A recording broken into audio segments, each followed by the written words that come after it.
Dr. Benjamin Ritter, welcome to the conversation today. I am very excited, like beyond excited.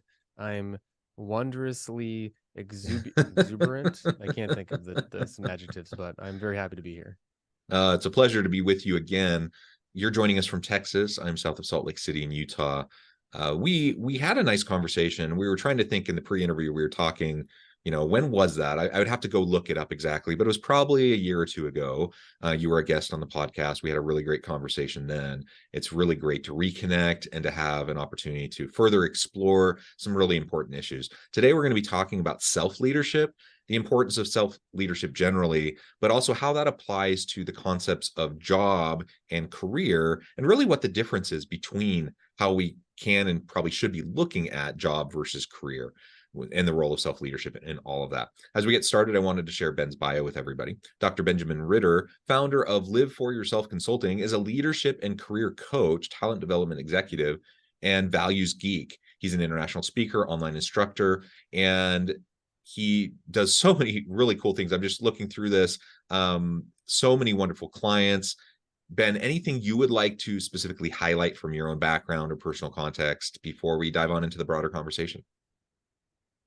Just that I didn't start in talent development or leader and career coaching. My career right before this was in healthcare for 7 years, being really unhappy at work. I was coaching at the time. I was an entrepreneur. I've launched the supplement. I launched a different coaching practice a long time ago. As a marketing associate, I was in health policy. I mean, I've done so many different odd jobs. And the reason why I mentioned that is because I speak from a perspective of not this is the way that your next job should be or your career overall should be, but that it literally is limitless in the amount of doors that you can open. And I've opened many of them. I've been in many different places in my career, multiple pivots, multiple disappointments, and worked with clients all around the globe in different industries. And so what I'm sharing with you is based on not just the research, not just the book knowledge, not just from the limited experience working with clients, and not just my own personal experience, but like the gamut of careers and jobs that are potentially possible. So listen in, and if my background doesn't align with what you've done, I promise you I might have actually done what you're doing, but also that I have some knowledge and expertise in it. Yeah, well, thank you for that. I think we can all resonate with this idea of just kind of a meandering path. I think very few people, really just kind of know from the get-go what they're going to be doing. They kind of get in their lane and they stick with it. I happen to be married to one of those people. She knew from the time she was in high school that she wanted to be a math teacher. She's taught math in different settings. She's tutored, she's taught in middle school. She's actually a university professor now, but she's always taught math and she always knew that's what she wanted to do. That's wonderful. That's not how it goes for most of us. I know that's certainly not how it went for me. I've been meandering all over the place. So anyways, I think we can all resonate with that. And it's not really about how straight and linear your path is. It's just about growth and what you gain from the various experiences that you have. And I actually think that leads really well in to the broader conversation we're going to be having today. Let's start by laying a foundation for this idea of self-leadership. What do you mean by self-leadership, and why is it important today, perhaps as important as ever? So self-leadership is basically, it revolves around the concept that the most important leader in your life is you. You're ultimately, no matter who's around you or who you look up to, whoever your role models are, your leaders are, you're ultimately making the decision. And so self-leadership takes the accountability about your decision-making, puts it on you, and then empowers you to say, well, what is it that you want to create? And are you leading yourself intentionally towards it? Very similar to like a value-aligned life, but taking away some of those kind of big hokey pokey words and just saying like you make the decision and you lead yourself forwards. And so self-leadership is, are you aware of the decisions you're making? And do they align with what you want to create in your world? Yeah, and I like that an aspect of that just kind of stuck out in my mind. You didn't say it explicitly, but to me, part of what you were saying in self-leadership is just ownership over our own choices, ownership over our own life and our own trajectory, recognizing very much that external forces do impact us. We're all stuck within a context, and we all have to function within a particular context, and there are constraints. But we largely get to decide how we're going to respond to those constraints, which is a powerful kind of freeing mindset in and of itself. And as I get beyond that, then I start to think about how I can't outsource my responsibility. I can't outsource my decision making to other people, to other institutions. You know, while there is plenty of blame to go around for faulty systems and institutions and people doing bad things, ultimately, I have to choose how I'm going to respond within the context I find myself, and I have to own what I'm doing and what I'm choosing and how I'm reacting, right? And to me, that's just a huge part of what self-leadership is all about, and not falling into the trap that I think it's just human nature and it's very common, but we especially when things are hard, that you start to look around, you start to point fingers, you start to complain about the things that aren't the way they should be or that you would hope they would be. And while we can't put our head in the sand and we can't ignore faulty systems, and we need to work to try to drive social change and organizational change and such, we also have to realize that within our own sphere of influence, we have the capability right here, right now, to lead out in what we're doing. Again, to me, that's a very freeing kind of a mindset. Yeah, and it's easier to say for people that are used to it. Generally, what tends to hold people back is either a lack of clarity on what they want to achieve or a lack of belief that they can achieve it. And so fear can really hold individuals back in this regard. If it was as simple as saying, yeah, I'm my own leader, we would all be probably pretty content with what we've been creating, or at least have a community around us and a job that we're working in that aligns with who we are at our core. But Yeah. so not knowing who you are, not knowing what you want, and not believing that you're able to get it, so living in a state of fear tends to hold us back. And that fear creates beliefs such as, I can't say that to my boss, I can't reach out to that person, I can't apply to that job, I can't pivot industries. And what's so neat about, though, developing like the ability to lead yourself, so having the clarity, having the confidence in yourself, and then knowing how to control your environment to the best way that you can, is once you learn how to do it, the momentum that you can create is unreal. And I have a couple examples of my recent life. I almost like to think of it as a tree. A tree grows. It's like the foundation, your values, your goals, who you are at your core, they become your trunk. And then as you grow, as you get older, if you look up, you see these branches springing out to gather more and more light. Those branches are your interests. Those branches are your goals that come from your actual core values. And if your decisions align with that trunk, then they're going to be really strong branches. If they don't, they'll be brittle, they'll grow the wrong way, they'll snap off, and you will not be a healthy tree overall. It will affect the overall trunk, etc. Yeah, that's a great example. Bringing it back to this idea of just knowing ourselves, knowing our core values, our priorities as a starting point to self-leadership is really, really important. And you're right, it's easy to talk about it. It's easy to kind of just generally talk in platitudes about these principles. It's much harder to do the work and do it consistently enough that you're in tune enough with yourself, your driving motives, those values and priorities, so that you can start to move forward in a self-leadership fashion. And that's why, career coaches and executive coaches like yourself have jobs, because it's just a very important thing that even super talented, super capable, brilliant people still need help navigating that and figuring out how to do it. And it just all starts with being willing to pause, take a step back, be self-reflective, and be honest enough with yourself. Are you capable of doing that yourself, or do you need to bring in somebody? Do you need to, maybe it's therapy, maybe it's a coach, maybe it's whatever, a mentor or your personal advisory board. But think about what you're going to need to help unmoor yourself so that you can launch into this space of self-leadership. If you find yourself being held back by limiting beliefs or traumas or whatever else might be in play. All right, so let's dive on in now and talk a little bit more specifically about, you already referred to it briefly, but let's talk more specifically now about the difference between job and career. I think this is particularly important because, we're in an age of disruption. We have socioeconomic disruption, geopolitical disruption, we have institutional disruptions, we have technological disruptions. Like, the pace and rate of change is just ramping up, and we're all dealing with it constantly. And if we hone in just briefly on just the shifting nature of work in relation to technological disruptions and innovations, we just know work today is quite a bit different than it was even a few years ago. And in 5 or 10 years from now, it's going to be even more dramatically different, probably.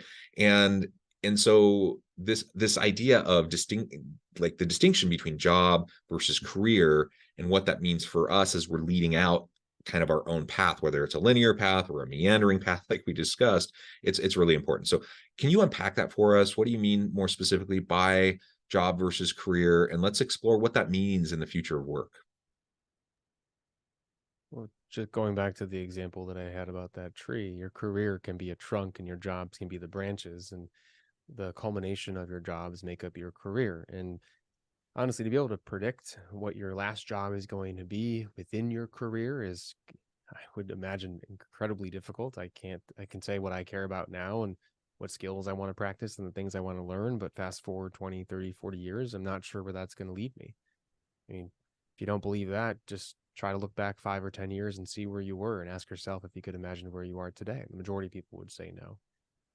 But what's really neat about this concept that your jobs are a culmination that turn into your career is that the amount of importance that you place on your current job, or having your job be your career, can be really actually misleading and a mistake. Honestly, I'll say the word, a mistake. I usually don't say that very often. But a job is just a drop in time when you look at your broader career overall. It is something for you to create joy from. It's something for you to build a community and relationships from. It's something for you to learn skills and try things out. It's something that potentially you can feel safe failing in, because there's another job right around the corner. Now, getting that next job will entail you being able to tell a career story that will be built from your experiences. You actually don't have to have a career story until you need to make a move into your next job. But what's beautiful, again, about this is that you can always get another job, and a singular job is actually not that important in the grand scheme of your career. And you can change your career story to fit the next job you're going to get. And so if we can take the emphasis away from what is my next job, or what is my job giving and bringing for me, and instead say, how can I see this job as a tool? Then we create a more positive framework around disappointments that might happen, as well as changes that might happen, as well as anything that might happen from the day-to-day perspective if we were to zoom out. Yeah, I think that's super important to maintain that perspective.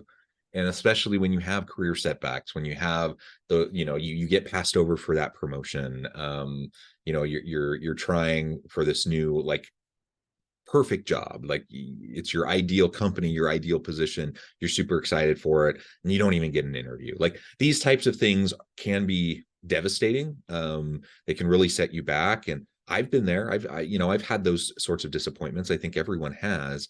And it's really nice to be able to, again, take a step back, see the bigger picture, and recognize that this is just part of your story. And it even though it seems all encompassing in the moment, that within the context of a broader career and just time, the sting of it will fade.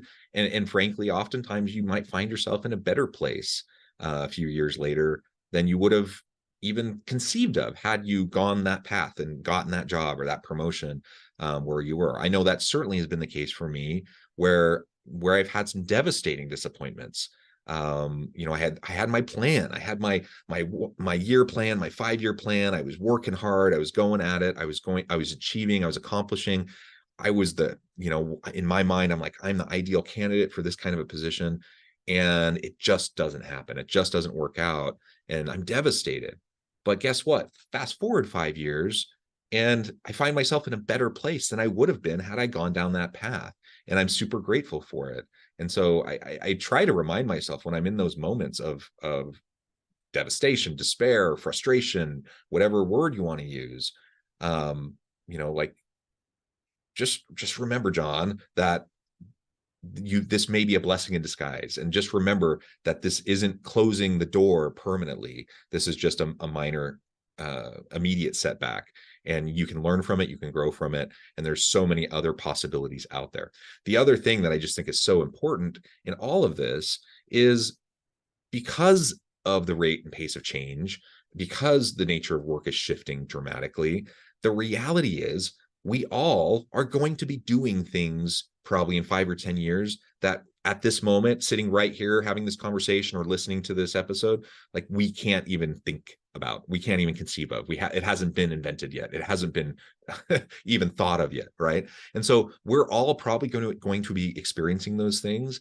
And again, if we can, that can be super scary, but it can also be really relieving and empowering, and it can take the pressure off of feeling like everything rides on this presentation today. Everything rides on, this, do I land this client? Well, it may be important, but at the end of the day, no, not everything rides on it. And things are changing dramatically anyways. And what matters more is that we're learning from these experiences, that we're willing to grow, adapt, pivot, and lean into the next opportunity.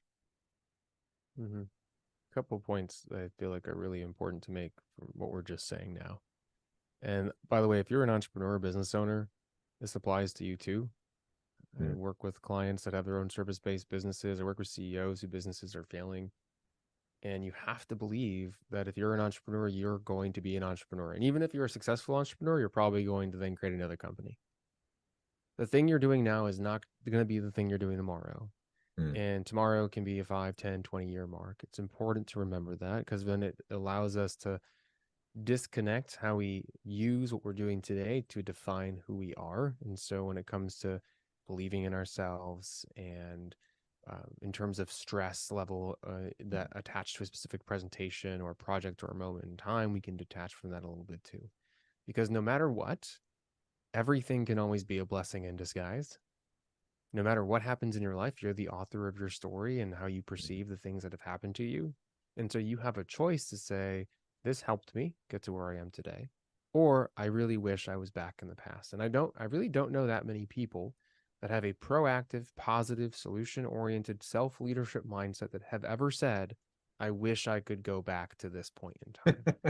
Because they've used what have happened. They've used the things that have happened to them to benefit their current state and to help lead them forwards into their future. And especially, you were bringing up this topic of it has to be this job, this presentation is so important, it has to be this client. What people miss out when they get so invested in one specific opportunity, other than the fact they tend to just put way too much level. I was working with someone the other day who waited about 3.5 weeks to apply to a position, and it was taken down the day before he applied. Oh, and yeah. And I kept saying, I'm like, and I wasn't directly working with him as a client, I was just kind of coaching him, helping him out in a way. I'm like, you need to do it yesterday. You need to do it yesterday. You need to, and all of a sudden he was prepped, he was ready to go, and he was ready to apply, and then it was gone. Luckily, I built a relationship with the director of the organization that they were still able to bring him in. But you see this happen all the time. We wait until we think we're ready for something, and when we're ready, it's too late. What's so important about the things that you love in life that you become attached to is they become a template for other things that exist in this world that you might be interested in. Like, for example, you're not interested in that company, you're interested in companies like that. That job isn't perfect for you. Jobs similar to that would be a good next step in your career for a job. And I think it's really important that we take away this idea of that's my puzzle piece, that's the perfect thing for me, and instead say, what can I learn about myself because of that thing? To then I want to integrate into my community, this is control, to then build an environment or a job and eventually a longer term career or multitude of jobs to have these experiences. Yeah, and that's a hard thing, because and society tends to kind of tell us something differently, doesn't it? And we get we get kind of alternative messages from media, TV shows, movies all the time. the most compelling TV shows tend to be the ones where everything is high stakes, everything matters, and everyone's life depends on this moment in time. Careers depend on this moment in time. And I don't think we're suggesting that you don't take work assignments seriously, or that you don't try to do your best, or anything like that. Of course you do, but high stakes environments with high levels of stress and anxiety usually don't produce your best work. And so if you're artificially amping up the anxiety around what you're trying to do, you're doing yourself a disservice. Frankly, you're not going to do as well. And so it's a bit of a downward spiral of negative self-fulfilling prophecy if you find yourself in that trap. And so just easing up, lowering the stakes, keeping a broader perspective on things, you probably are going to do better in those moments anyways. And if not, for whatever reason, if things just don't go well or they don't go your way, guess what? One door closes, another door opens. You want to name whatever cliche you want to say. They're platitudes, but they're true. If you can maintain the mindset to learn from the setback that may have happened. And if it wasn't a setback and it was a success, gain momentum, build off of it. And you can go from there. Well, Ben, I note the time. I need to let you go here in just a minute. But before we wrap things up for today, I wanted to give you a chance to share with the audience how they can connect with you, find out more about your work, and then give us a final word on the topic for today. Yeah, please go to liveforyourselfconsulting.com to get a free download on some secrets to creating a meaningful career. You can also connect with me on LinkedIn, Dr. Benjamin Ritter. Let me know that you heard me on this show. I'd love to continue the conversation. I just welcome you to my network. I post things related to leadership and career and personal development pretty regularly. I'm not sure how LinkedIn decides it, but I've been designated a top voice in career development and executive coaching. So that's always fun. And hopefully you enjoy some of that content, share with some friends. And just in general, I think we heavily limit ourselves. And you have to ask, am I the ball and chain right now? Or am I the wings? And if you're interested in it, like, for example, if you're interested in a specific industry, are you going to a conference in that industry? Have you started making connections and networking within the industry?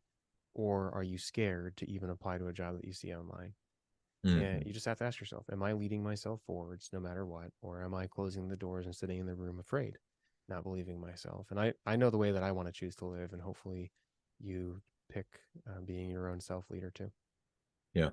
And maybe it's not the healthiest thing, but I can't help but ask myself the question, what's the worst thing that can happen if I do this? If I go out on a limb, if I extend myself in this way, I'm uncomfortable. Yes. I could be, I could not be considered. Yes.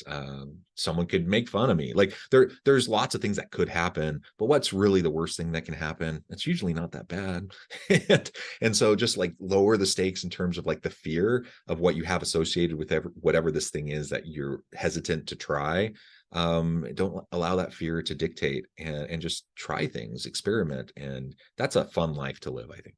Well, Ben, thank you so much. It's been a real pleasure. I encourage the audience to reach out, get connected, find out more about what Ben can do for you. And as always, I hope everyone can stay healthy and safe, that you can find meaning and purpose at work each and every day. And I hope you all have a great week.